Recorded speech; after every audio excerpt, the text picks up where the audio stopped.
Chapter 7, Method of Rationalization. If the function in the limit involves square root or trigonometric functions, then it may be possible to simplify the expression by multiplying and dividing by its rationalizing factor. Now, for example, limit x tends to 0 in bracket square root of 1 plus x minus 1 divided by x हे आपल्याला solve करायचं आहे गणित. हे expression solve करायचं आहे, limit घ्यायचं x tense to 0. तर हे सॉल्व करण्यासाठी आपल्याला ही जी मेथड आहे रॅशनलायझेशन मेथड ती वापरायची आहे इथे. तर त्यामध्ये काय करायचं आपल्याला ह्या फंक्शनमध्ये ह्या एक्सप्रेशनमध्ये इथे स्क्वेअर रूट आहे 1 प्लस एक्स हे स्क्वेअर रूट आहे. तर हे एक्सप्रेशन आपल्याला सॉल्व करताना आपल्याला इझिली ते सॉल्व होण्यासाठी आपण काय करायचं फक्त ह्या एक्सप्रेशनला मल्टिप्लाय आणि डिवाइड करायचं आहे रॅशनलायझिंग फॅक्टरने. आता इथे कशाने आपण मल्टिप्लाय आणि डिवाइड करणार आहे तर स्क्वेअर रूट ऑफ किंवा रूट 1 प्लस एक्स प्लस 1 घ्यायचं इथे आणि divided by 1 plus x plus 1. तर ह्या यांनी आपल्याला ह्याला मल्टिप्लाय करायचं आहे आणि मग आपण हे सॉल्व करायचं. त्यामुळे आपल्याला पटकन इझी सॉल्व होणार आहे. इथे आपल्याला काय लक्षात ठेवायचं की जर फंक्शनमध्ये स्क्वेअर रूट असेल कशाचाही नंबरचा स्क्वेअर रूट दिलेला आहे किंवा ट्रिग्नोमेट्रिक फंक्शन आहे तर अशा वेळेस आपल्याला मेथड वापरायची रॅशनलायझेशन मेथड वापरून ते सॉल्व करायचे. त्यावेळेस आपल्याला मल्टिप्लाय आणि डिवाइड करायचे रॅशनलायझिंग फॅक्टरने. Example first, evaluate limit x tends to 0 in bracket square root of 1 plus x minus 1 divided by x. तर इथे ह्या एक्सप्रेशनमध्ये स्क्वेअर रूट आहे square root of 1 plus x. तर इथे रॅशनलायझेशन मेथड वापरायची आपल्याला आणि रॅशनलायझिंग फॅक्टरने आपल्याला मल्टिप्लाय करायचे आणि त्याचप्रमाणे त्याला डिवाइड पण करायचे. तर इथे आपण रॅशनलायझेशन फॅक्टर कोणता घेणार आहोत तर 1 प्लस एक्स प्लस 1 यांनी आपल्याला इथे डिवाइड पण करायचं आहे आणि मल्टिप्लाय पण करायचं आहे. Here rationalising factor is root of 1 plus x plus 1. इथे मायनस आहे तर इथे आपण प्लस घेतले. Limit x tends to 0 1 plus x minus 1 divided by x into 1 plus x minus 1. मायनसच्या ऐवजी तर प्लस घ्यायचं इथे मायनस आहे म्हणून आपण प्लस घेणार आहोत. आता इथे डिनॉमिनेटरला 1 प्लस एक्स मायनस न्यूमरेटरला 1 plus x minus 1 into 1 plus x plus 1 आहे. या दोन्हींचं इथे मल्टिप्लिकेशन आहे. इथे आपल्याला हा फॉर्म्युला वापरावा लागेल ए मायनस बी आणि a plus b equal to a square minus b square. Now here a is root of 1 plus x and b is 1. A minus b a plus b. Here a equal to square root of 1 plus x and b equal to 1. तर ह्या फॉर्म्युल्यात आपण इथे ठेवणार आहोत 1 plus x square root of 1 plus x square minus 1 square. Square root of 1 plus x square आहे. Therefore, it is 1 plus x only and 1 square is 1 minus 1 equal to x. 1 minus 1 0 remaining is x. तर इथे न्यूमरेटरला answer आहे x equal to x tends to 0. Numerator is x 1 plus x plus 1. x इथे cut होतील. Limit x tends to 0. Remaining terms are 1 plus x plus 1. Now put here x equal to 0. 1 upon square root of 1 plus 0 plus 1. Now square root of 1 plus 0 equal to square root of 1 means 1. 1 upon 1 plus 1 equal to 1 upon 2. Therefore answer is 1 upon 2.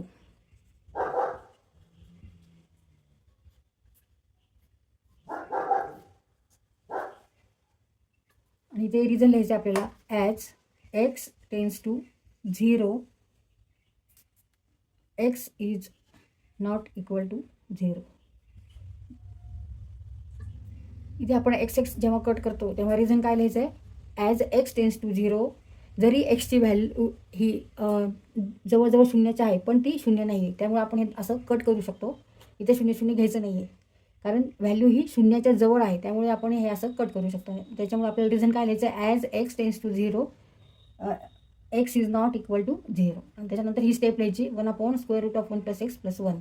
आता इथे x equal to 0 आपण put करणार आहोत पण 1 upon 1 plus 1 equal to 1 upon 2.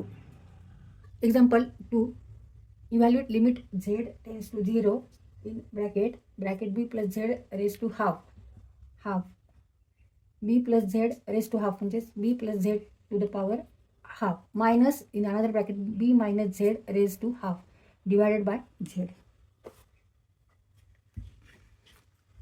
b plus z raised to half म्हणजेच square root of b plus z. तसंच b minus z raised to half म्हणजे square root of b minus z. Solution: limit z tends to 0.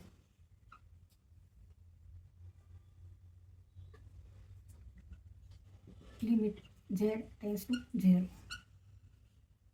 Instead of writing power, we write like this: square root of b plus z minus square root of b minus z divided by z. Now multiply and divide this expression by rationalizing factor of b plus z minus square root of b plus z minus square root of b minus z. And here rationalizing factor is b plus z square root of b plus z plus, here is minus, so therefore we take here plus b minus z. आता ह्या एक्सप्रेशननी आपल्याला इथे multiply पण करायचे, divide पण करायचे. Limit z tends to 0 in bracket square root of b minus z minus square root of b minus z divide by z. b plus z plus b minus z, b plus z plus b minus z. तर इथे आपण ह्या एक्सप्रेशनला आपण rationalising फॅक्टरनी गुणलं पण आहे आणि भागलं पण आहे. तर रॅशनलायझिंग फॅक्टर कोणता आहे? तर हा factor rationalising square root of B plus Z plus square root of b minus z हा रॅशनलायझिंग फॅक्टर आहे. ह्यानी मल्टिप्लाय पण केले आपण इथे आणि ह्याला डिवाइड पण केलेलं आहे. आता इथे परत हाच फॉर्म्युला येणार आहे, ए मायनस बी आणि ए प्लस बी म्हणजेच काय होणार आहे? A square minus b square. A equal to here a equal to b plus z and b equal to square root of b minus z. A minus b means square root of b plus z minus b minus z, and here a plus b, a is b plus z and b is b minus z. मग आता ह्याचा answer काय येणार? ह्या दोन्हींचं multiplication काय येणार आहे? तर ह्या फॉर्म्युलावरून आपल्याला मल्टिप्लिकेशन मिळणार आहे. A square minus b square हा जो फॉर्म्युला आहे हा आपल्याला पाठ असतो. तर a square minus b square, a is here b plus z and b is b minus z, square root of B plus z आणि b is square root of b minus Z. आता ह्या फॉर्म्युल्यात ठेवू आपण. मग square root of B plus z ह्याचा square minus square root of b minus Z ह्याचा square. मग इथे स्क्वेअर रूट आहे आणि इथे काय आहे? स्क्वेअर आहे.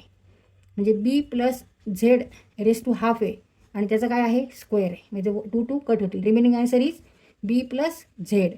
तसंच इथं b minus z raise to half आणि ह्याचा स्क्वेअर, म्हणजे 2 2 cancel. Remaining is b minus z minus B minus z. म्हणजे b plus Z minus b, इथे मायनस मायनस काय होणार? Plus z. Negative negative positive.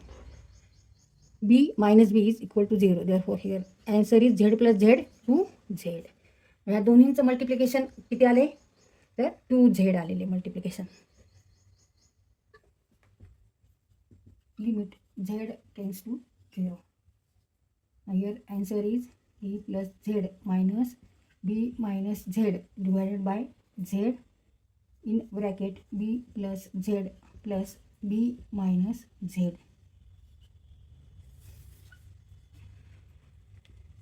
Limit z tends to 0. b plus z minus b plus z minus minus plus divided by z in bracket b plus z plus square root of b minus z. Limit z tends to 0. z plus z 2z divided by z b plus z square root of b plus z minus plus b minus z. आता इथे न्यूमरेटरला Z आहे, डिनॉमिनेटरला पण Z आहे, अंशस्थानी Z आहे, छेदस्थानी पण Z आहे आणि ह्या दोन्हीमध्ये मल्टिप्लिकेशन आहे. इथे पण झेड आणि ह्या ब्रॅकेटमध्ये मल्टिप्लिकेशन आहे, त्याच्यामुळे आपण इथे झेड झेड कॅन्सल करू शकतो, कट करू शकतो. इथे limit Z tends to 0. The meaning terms are 2 divided by B plus Z square root of B plus Z plus B minus Z. आता इथे आपल्याला परत रिझन लिहायचं आहे. As Z tends to 0, Z is not equal to 0. Z tends to 0 but Z is not equal to 0. त्यामुळे आपण इथे Z Z cut करू शकलो, कारण एक न्यूमरेटरला आहे आणि एक डिनॉमिनेटरला आहे, त्याच्यामुळे इक्वल टू 1 आन्सर येणार. आता यानंतर झेड इक्वल टू 0 ह्याच्यात पुट करायचं आहे. Therefore 2 divided by square root of b plus 0 plus b minus 0. 2 divided by square root of b plus square root of b. 2 divided by, ते addition होणार आहे 2 square root of b. 2 2 cut होतील. Therefore answer is 1 upon square root of B.